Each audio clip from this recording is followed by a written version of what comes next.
Tim Hovifah Emil tanggapi gugatan Pilgub Jatim, minta bukti konkret.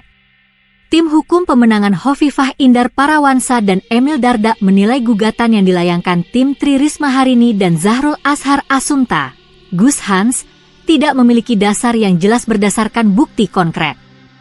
Pernyataan ini dikemukakan oleh Koordinator Hukum TPP Hovifah Emil, Edward Duwaruci, merespons gugatan tim Risma Gus Hans terhadap hasil Pilgub Jawa Timur ke Mahkamah Konstitusi, MK. Dalam gugatannya, mereka menuding adanya manipulasi suara yang menguntungkan pasangan Hovifah Emil. Intinya dalil gugatan tim paslon nomor urut 3 kabur atau opsure, mengada-ada, dan banyak bermain asumsi jauh dari fakta, ujarnya dalam keterangan tertulis, Rabu 8 Januari. Ia menilai, apa yang disampaikan tim hukum paslon 3 Risma Gus Hans tidak memiliki dasar yang jelas dan tidak menyertakan bukti konkret. Hal ini dapat dilihat saat isi substansi gugatan yang terdiri dari angka-angka yang diajukan tidak konsisten. Menurut Edwards, hal tersebut cacat obscure libel atau gugatan tidak jelas.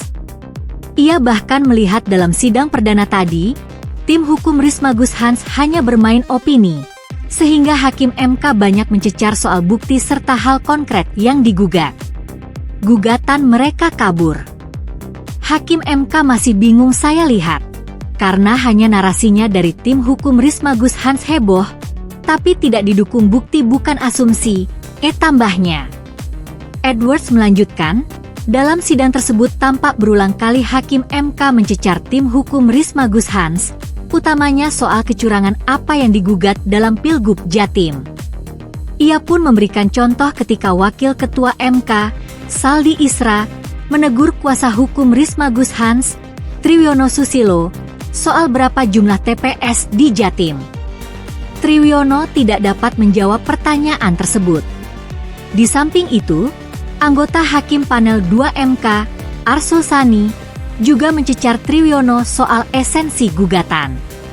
Mulai dari jumlah TPS yang diajukan keberatan, hingga suara sebenarnya Risma Gus Hans versi tim pemenangan.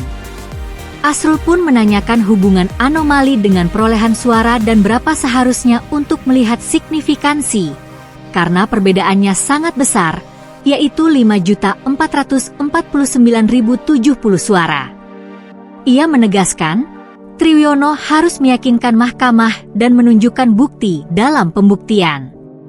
Sebagai informasi, MK mulai menyidangkan perkara perselisihan hasil pemilihan umum gubernur, bupati, dan wali kota atau sengketa pilkada 2024 dengan metode sidang panel pada Rabu 8 Januari.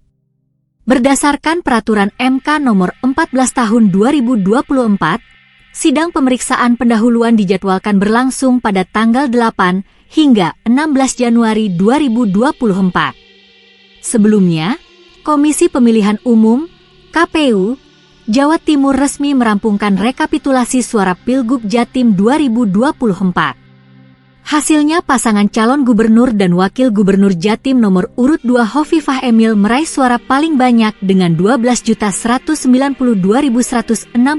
suara, disusul paslon nomor urut 3 Risma Gus Hans memperoleh 6.743.095